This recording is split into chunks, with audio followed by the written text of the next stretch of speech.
Barrister সুমনের নাম তো আপনারা অবশ্যই শুনেছেন মনে হয়। ব্যারিস্টার সুমন লোকটা কেমন কেমন আরো জোরে বলেন। আমার জানা মতে ব্যারিস্টার সুমন নিজের চিন্তা কখনোই করে না, কখন খাবে কখন ঘুমাবে সেই চিন্তাটুকু সে করে না।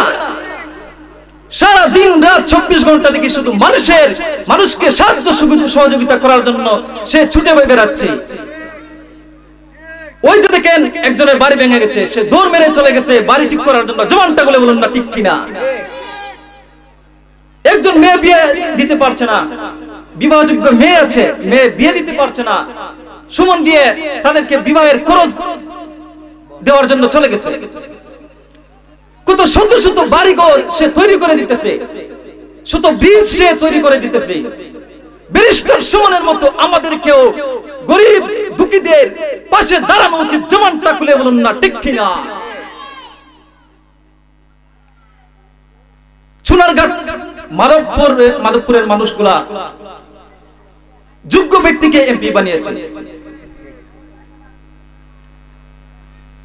ব্যারিস্টার সুমন আমার মনে হয় আল্লাহ রাব্বুল আলামিনের পক্ষ থেকে এক নিয়ামত প্রাপ্ত বান্দা। জবানটা খুলে বলুন না ঠিক কিনা। কয়েকদিন আগে দেখলাম ইউটিউবের মধ্যে, যখন সে সংসদে গেছে ঢাকা গেল, দেখলাম যাওয়ার পর দেখলাম আপনার সাকিব আল হাসান ক্রিকেটার নামে একটা এমপি হয়েছে। তখন সে সাকিব আল হাসান ব্যারিস্টার সুমনকে অপমান করার চেষ্টা করেছে। আমার মনে হয় ওই সাকিব আল হাসান যে ওর জন্মের মধ্যে বেদাল আছে। জবানটা খুলে বলুন না ঠিক কিনা। না হলে একজন মানুষ ভালো কাজ করতেছে, তুই তার পিছনে লাগবি, কথা ঠিক না? একজন মানুষ উপকার করতেছে, তুই তার পিছনেই লাগবি। ওই রকম সাকিব আল হাসানকে জুতা দিয়ে পিটিয়ে বাংলার জমিন থেকে বের করে দেওয়া দরকার। জবানটা খুলে বলুন না ঠিক কিনা। এজন্য আল্লাহ রাব্বুল আলামিন পবিত্র কোরআনুল কারীমে বলেন, ইয়া আইয়ুহাল্লাযীনা আমানু দুখুলু ফিস-সিলমি কাফা,